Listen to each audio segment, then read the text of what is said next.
Hello, welcome back nurses to GNM special. और आज जो हम लोग देखने वाले हैं वो हमारा जो नेक्स्ट टॉपिक जो है हमारा जो कि है गर्भावस्था के दौरान यौन संचारित बीमारियां यानी कि सेक्सुअली ट्रांसमिटेड डिजीज़, और जिसको कि हम लोग शॉर्ट में एसटीडी भी बोलते हैं, sexually transmitted disease during pregnancy के बारे में हम लोग देखने वाले हैं। तो जैसा कि ये नाम से ही पता है कि ये एक संक्रामक बीमारी होती है जो कि संभोग प्रक्रिया या फिर इसको हम लोग सेक्सुअल इंटरकोर्स के द्वारा बोलते हैं, एक से दूसरे व्यक्ति में फैलती है। और ये बीमारियां बहुत तरह की होती है, जिसमें कि जो सबसे पहला नाम आता है हमारा सिफिलिस है। वो किसकी वजह से होता है? ट्रेपिनोमा पैलिडम की वजह से। ये इसके मतलब कि बैक्टीरिया या वायरस वगैरह के नाम है कि किसकी वजह से होता है, कौन से माइक्रो ऑर्गेनिज्म की वजह से। तो हम लोग एक बार इसको देख लेते हैं अच्छे से। तो गोनोरिया वो होगा नेसेरिया गोनोरिया के नाम से। फिर लिम्फोग्रेनुलोमा वेरेनियम, ये किससे होता है? क्लेमाइडिया के जो वजह से होता है। फिर डोनो वायरस हो जाता है। ये मतलब यहाँ पे आप टोटल नाम देख सकते हैं, जैसे कि जेनेटल हर्पिस जो है ये हर्पिस सिम्प्लेक्स वायरस की वजह से होता है, जो कि टाइप 2 होता है। फिर जेनेटल वार्ट्स जो होता है वो ह्यूमन पेपिलोमा वायरस से होता है। फिर एड्स जो होता है HIV वायरस से होता है, जो कि हमने पिछले वीडियोज़ में देखा भी है। हेपेटाइटिस बी जो है हेपेटाइटिस बी वायरस से भी होता है, ये हमने देख लिया। वेजिनाइटिस जो होता है ये ट्राइकोमोनास वेजिनालिस से होता है। फिर कैंडिडा एल्बिकन्स से होता है। फिर जो जेनेटल मोलिकस कॉन्टेजियम है वो है मोलिस्कम कॉन्टेजियम की वजह से होता है। तो हम लोग एक एक बीमारी को, जो मेन इंपॉर्टेंट बीमारियां हैं ना, हम उसको देखने वाले हैं। सबसे पहले जो बीमारी है वो है सिफिलिस। सिफिलिस क्या होता है कि सिफिलिस एक यौन संचारित बीमारी है, और जिसका जो है पॉजिटिव ऑर्गेनिज्म या फिर जो माइक्रो ऑर्गेनिज्म होता है वो कौन सा होता है? ट्रेपिनोमा पैलिडियम। लक्षण क्या क्या देखते हैं इसमें? तो अगर हम लक्षण की बात करें तो शुरुआत में इन्फेक्शन वाले जो स्थान होते हैं या जो जगह होते हैं, जो मेनली जननांग होते हैं, यानी कि जो जननांग होते हैं उसमें होता है, जिसमें क्या होता है कि दर्द रहित अल्सर हो जाता है, यानी कि अल्सर बन जाता है, उसमें पेनलेस होता है, वो दर्द नहीं होता उसमें। फिर रीजनल लिम्फ नोड के जो उसके आसपास में जो लिम्फ नोड होते हैं उसके आकार में वृद्धि हो जाती है, और 6 से 8 सप्ताह के बाद मैक्युलर तथा पेपुलर चकत्ते बन जाते हैं। ये चकत्ते का भी अलग अलग तरह का होता है, एक मैक्युलर होता है, पेपुलर होता है, इसमें कि एक में पानी भरा हुआ रहता है, मतलब अलग अलग तरह की चीज़ें होती है। तो वैसे फोड़े बन जाते हैं। फिर फॉर्मेशन ऑफ म्यूकोजल अल्सर, फिर लिम्फेडिनोपैथी हो जाता है, यानी कि वहाँ के लिम्फ का साइज बढ़ जाता है। फिर सिफिलिटिक ग्रैनुलोमा, जिसे कि गमा भी बोलते हैं, विकसित जाते हैं। स्किन म्यूकस और बोन्स को प्रभावित करते हैं। लेट स्टेज में कार्डियोवास्कुलर और नर्वस सिस्टम को भी डैमेज करने लगते हैं। प्रेगनेंसी के दौरान ऐसा क्या प्रभाव पड़ता है सिफिलिस का? अगर किसी की महिला को सिफिलिस हो गया तो प्रेगनेंसी के दौरान पे उसको क्या असर पड़ेगा? तो गर्भावस्था से पूर्व, कॉन्सेप्शन के दौरान या गर्भवती हो जाने के बाद हो सकता है ये। और गर्भवती माता के सिफिलिस के ग्रसित हो जाने पर क्या होता है कि abortion, preterm labour, still birth, यानी कि स्टिल बर्थ का मतलब होता है कि बच्चे का, मृत शिशु का जन्म करना। फिर प्रीटर्म लेबर मतलब कि समय से पहले ही प्रसव हो जाना। फिर जीवित लेकिन अत्यधिक संक्रमित शिशु का जन्म होना, और जन्म के कुछ समय पश्चात ही उसकी मृत्यु हो जाना। फिर सिफिलिस की वजह से नवजात जो होता है, जो बच्चा जन्म होता है, उसमें क्या क्या चीज़ें हो सकती है? तो उसमें यकृत यानी कि लीवर का आकार बड़ा हो जाना, स्प्लीन का आकार बड़ा हो जाना, जिसको कि हम स्प्लीनोमेगाली भी बोलते हैं। त्वचा पर जो है चकत्ते पाए जाना। फिर कोरियोरेटिनाइटिस, यानी कि जो आँख के अंदर प्रॉब्लम जो होता है। फिर लिम्फेडिनोपैथी, उसका जो लिम्फ नोड होता है उसको बड़ा होता है। फिर बहरापन, हाइड्रोसिफेलस, मेंटल रिटार्डेशन, यानी कि मानसिक रूप से बीमार। अस्थियों की क्षति के कारण शिशु में बाद में नाक जो है धसा हुआ हो जाता है, जिससे कि पीपयुक्त निष्कासन होता है, जिसे कि सिफिलिस रेटिनाइटिस भी बोलते हैं। फिर इसका डायग्नोसिस क्या होता है? डायग्नोसिस क्या होता है कि इसके साइन एंड सिम्टम्स को मेनली देखा जाता है, साइन एंड सिम्टम्स से इसका पता चल जाता है। और फिर कुछ टेस्ट जो होते हैं, जो टेस्ट होता है उसमें से सबसे जो मेन टेस्ट होता है वो होता है VDRL टेस्ट। ठीक है, VDRL का परीक्षण करते हैं। फिर फ्लोरोसेंट टेपिनोमा एंटीबॉडी एस्पिरेशन टेस्ट भी होता है।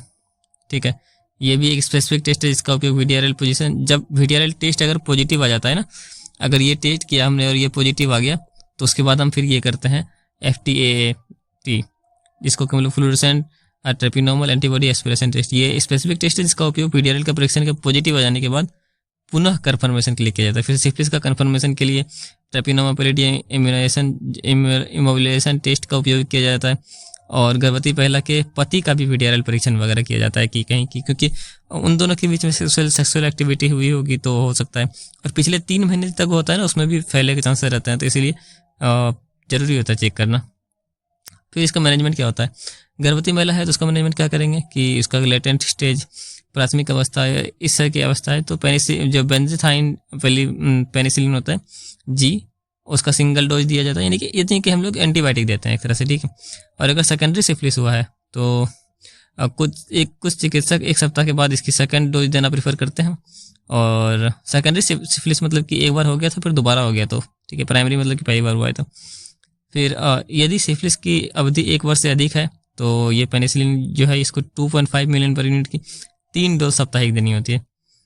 फिर महिला को बेंजाथाइन पेनिसिलिन जी देते समय किसी भी प्रकार की आपातकालीन स्थिति का सामना करने के लिए इमरजेंसी ट्रे हमेशा साथ रखना चाहिए। और अगर पेनिसिलिन से अगर वो महिला एलर्जिक है, यानी कि पेनिसिलिन जो एंटीबायोटिक होता है उसे एलर्जिक है, तो एरिथ्रोमाइसिन देते हैं। और ये दवा जो है 500 mg एक दिन में 4 बार मुंह द्वारा देते हैं 15 दिन तक। ठीक है, गर्भवती महिला के दौरान जो एरिथ्रोमाइसिन कैस्टुलेट नहीं देनी चाहिए, क्योंकि इससे हेपेटोटॉक्सिसिटी हो सकती है और दिक्कत हो सकता है। नवजात शिशु का कैसे उपचार करते हैं, बच्चा जो होता है उसका कैसे उपचार करते हैं? सबसे पहले तो उसका सीरोलॉजिकल परीक्षण करते हैं, और अगर ग्रसित है तो उसका भी पेनिसिलिन के द्वारा उसका ट्रीटमेंट करते हैं। और महिला का जो पार्टनर होता है उसको क्या सलाह देते हैं? सलाह ये देते हैं कि सेक्सुअल इंटरकोर्स नहीं करना चाहिए कुछ समय तक। और अगर पिछले 3 महीने में अगर उसके साथ शारीरिक संपर्क में रहा है उसका पार्टनर, तो हम उसका भी VDRL टेस्ट करते हैं। पति को आवश्यकता अनुसार जो है सिफिलिस का ट्रीटमेंट देते हैं, जैसा भी जरूरी रहता है। फिर जो नेक्स्ट बीमारी है हमारा वो होता है गोनोरिया। गोनोरिया भी एक सेक्सुअली ट्रांसमिटेड डिजीज है, जिसका कि जो पॉजिटिव ऑर्गेनिज्म है वो नेसराई गोनोरिया है। फिर ये भी क्या होता है कि इसमें जो जनन नाल होता है, यानी कि लोअर जो जेनिटल ट्रैक्ट होता है, और मलाशय यानी कि रेक्टम जो होता है उसको प्रभावित करता है। और इसमें क्या होता है कि लोअर सर्वाइकल कैनाल और के इन्वॉल्व होने में महिला में क्या होता है कि एबनॉर्मल योनि स्राव यानी कि एबनॉर्मल वेजाइनल सेक्रेशन निकलता है, और मूत्र त्याग के समय पीड़ा होती है, जिसको हम लोग डिसयूरिया भी बोलते हैं। डिस का मतलब होता है पेन होना, ठीक है, यूरिया मतलब यूरिनेशन, तो मूत्र त्याग के समय दर्द होना। फिर प्रेगनेंसी पर इसका क्या इफेक्ट पड़ता है? वही सिमिलर से इफेक्ट पड़ता है, abortion, preterm labour, premature rupture of membrane, जिसको कि हम PROM भी बोलते हैं। फिर परप्यूरल इन्फेक्शन, बर्थ कैनाल से बाहर होकर आते समय बच्चा भी संक्रमित हो जाता है, तो इसमें क्या होता है कि अप्थेल्मिया नियोनेट्रम भी हो जाता है। ये बच्चे के अंदर भी एक कॉमन बीमारी होती है, अप्थेल्मिया नियोनेट्रम, जो कि वेजाना के अंदर जो बैक्टीरिया वगैरह होता है ना उसकी वजह से होता है ये। फिर इसका परीक्षण कैसे करेंगे?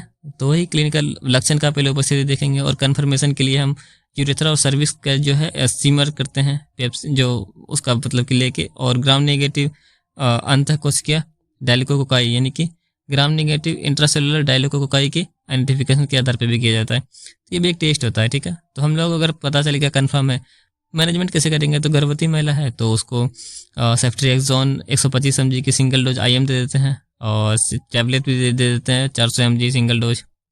बच्चे का कैसे उपचार करेंगे? क्रॉस इन्फेक्शन की रोकथाम के लिए बच्चे को आइसोलेट कर देंगे। फिर क्लोम्पेनिकॉल आई ड्रॉप वगैरह देते हैं, क्योंकि उसको ऑप्थेल्मिया नियोनेट्रम होता है, यानी कि बच्चे का जो नियोनेट्रम मतलब बच्चे को हो रहा है, और ऑप्थेल्मिया मतलब कि आँख में बीमारी हो रही है। तो फिर एरिथ्रोमाइसिन ऑइंटमेंट भी देते हैं, यानी कि ऑइंटमेंट मतलब लगाने वाला पेस्ट जो बोलते हैं। फिर गोनोकोकाई से संक्रमित बच्चे का उपचार पेनिसिलिन द्वारा करते हैं। गोनोकोकाई पेनिसिलिन से अप्रभावित है तो सेफोटेक्सिम या सेफ्ट्रिएक्सोन का उपयोग करते हैं। नवजात शिशु में अगर संक्रमण नहीं है तो उसको संक्रमण को रोकथाम के लिए क्या करेंगे? तो गोनोरियल इन्फेक्शन की रोकथाम करना, माँ में बचा लेंगे तो बच्चा बच ही जाएगा। डिलीवरी के दौरान स्ट्रिक्ट एसेप्टिक तकनीक का यूज करेंगे, और संक्रमित नवजात को अन्य नवजात से अलग रखेंगे। फिर होता है जेनिटल वार्ड्स। वार्ड से ही नाम पता चल रहा है कि ये सबसे पहले तो देखते हैं कि ये जो है ना, ये ह्यूमन पैपिलोमा वायरस यानी कि HPV वायरस के द्वारा होता है, और ये सर्विक्स और यूरेथ्रा को प्रभावित करता है। इसमें क्या होता है कि जब सेक्सुअल कॉन्टैक्ट होता है उसी के द्वारा फैलता है, और जब एक्सपोजर हो जाता है, यानी कि अगर किसी ने आज सेक्सुअल कॉन्टैक्ट फैलाया, मतलब कि सेक्सुअल कॉन्टैक्ट किया और उसमें वो वायरस चला गया, ह्यूमन पैपिलोमा वायरस, तो 1-2 महीने के बाद वो उत्पन्न उसका सिम्टम वगैरह दिखना शुरू होता है, ठीक है।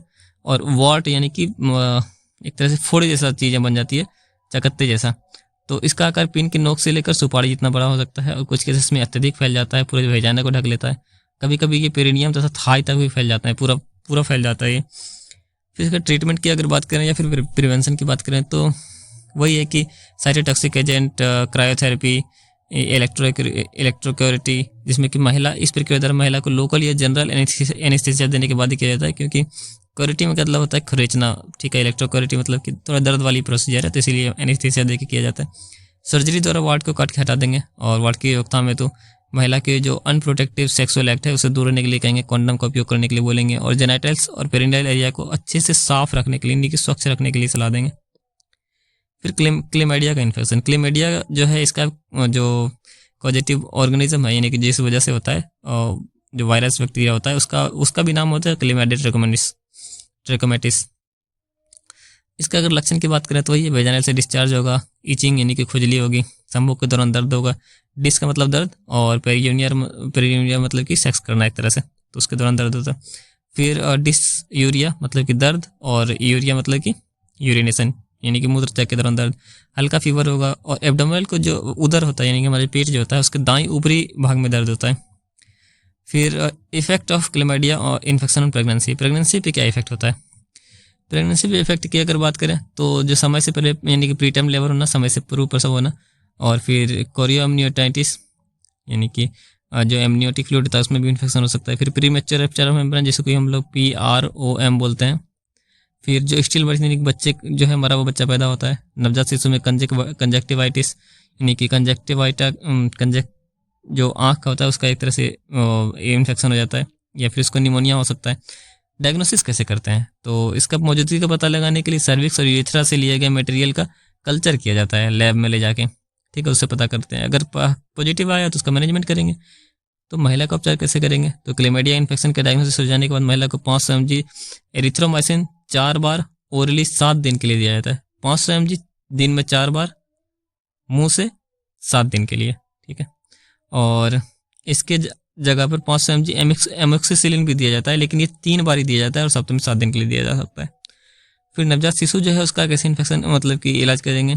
तो ऑप्थेल्मिक या क्लेमाइडिया इन्फेक्शन यानी कि जो आँख में इन्फेक्शन होता है उसमें क्या होता है, बच्चा अंधा हो सकता है।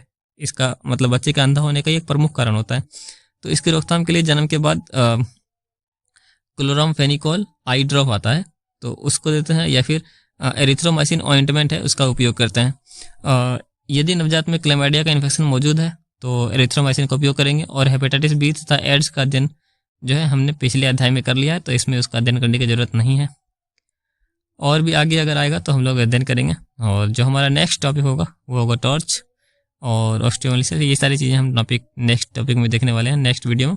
आज के लिए इतना ही। और अगर आपको वीडियो अच्छा लगा तो आप चैनल को सब्सक्राइब करें, वीडियो को लाइक और शेयर ज़रूर करें। मिलते हैं आपसे किसी अगले वीडियो में, और पढ़ते रहिए, आगे बढ़ते रहिए। धन्यवाद।